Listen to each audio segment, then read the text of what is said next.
believe it or not, when your kids grow up, they're not going to remember how much salary you were earning.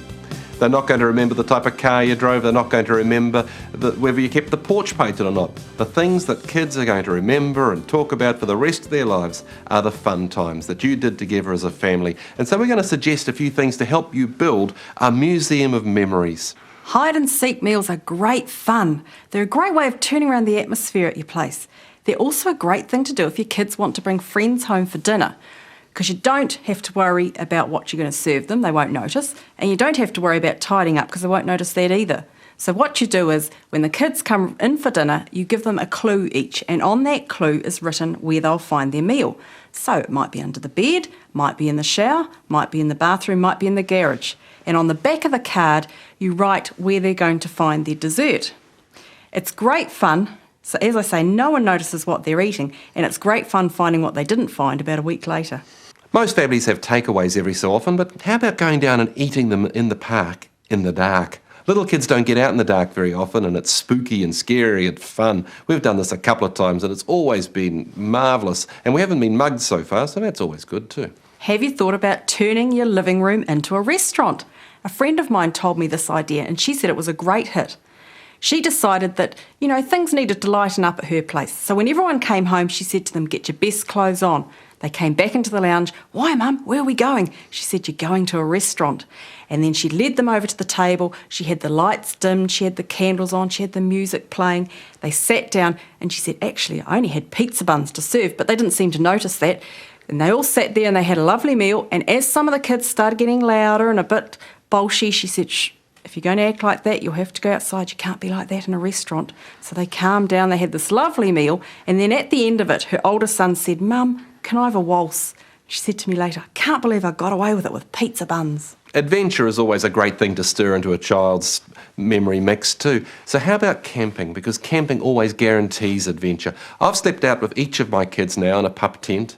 It's just been in the back lawn, but there's enough wildlife scuffling and snuffling around our compost bin at night to make it quite exciting.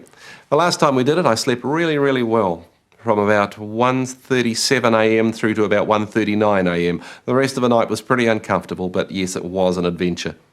We were at a friend's 60th birthday party a while back, and his now adult daughter stood up and shared about how, when she was an 8-year-old girl, she'd wanted to sleep out on the back lawn with her girlfriend. The girlfriend went to sleep no trouble, but she started to get freaked out, and so she came inside to Dad. And rather than have his daughter lose face with her friend, he went out and lay down on the wet grass next to the tent and held his daughter's hand under the edge of the tent until she drifted off to sleep. Isn't that sweet? It is. Now, you know how kids are dying to open presents on Christmas Eve? Well, why don't you do something that a friend told me about, and that was that during the year you get them some new pyjamas or nighties, have them all wrapped up nicely, and then on Christmas Eve they're allowed to open them. And then when everyone's dressed in their new jammies, you can sit down and perhaps have strawberries and ice cream or something under the tree, and that can become your Christmas Eve tradition. One of the nice North American ideas we seem to be picking up in New Zealand is the idea of decorating our houses at Christmas time with lights. The only trouble is, with Christmas coming in December, you don't get to see them at their best until 10 or 11 o'clock at night when kids are in bed. And so something we've been doing over the last couple of years is each Christmas, a couple of nights before Christmas, we get the kids up out of bed and we go for a drive around the suburb, looking at all the lights and looking in windows to see Christmas trees and things like this. The kids really love it. Another thing we're doing at Christmas is building a tradition where each year, each child is allowed to buy their own Christmas decoration for the Christmas tree.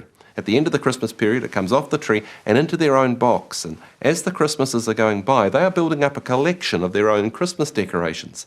When they eventually leave home, they'll be able to take that box with them to start their own Christmas traditions, while still having a link back to every Christmas of their childhood. Water fights create great memories. Why don't you do it just within your family, or go big scale and invite another family round, tell them to bring their own ammo, bring a change of clothes, lock the door so no one can wuss out, and let it all happen. Great fun, no one's going to forget it. If there is a secret to good parenting, it's probably water balloons. If you fill up a whole lot of balloons and ambush them on the way home from school, that will get talked about at your funeral.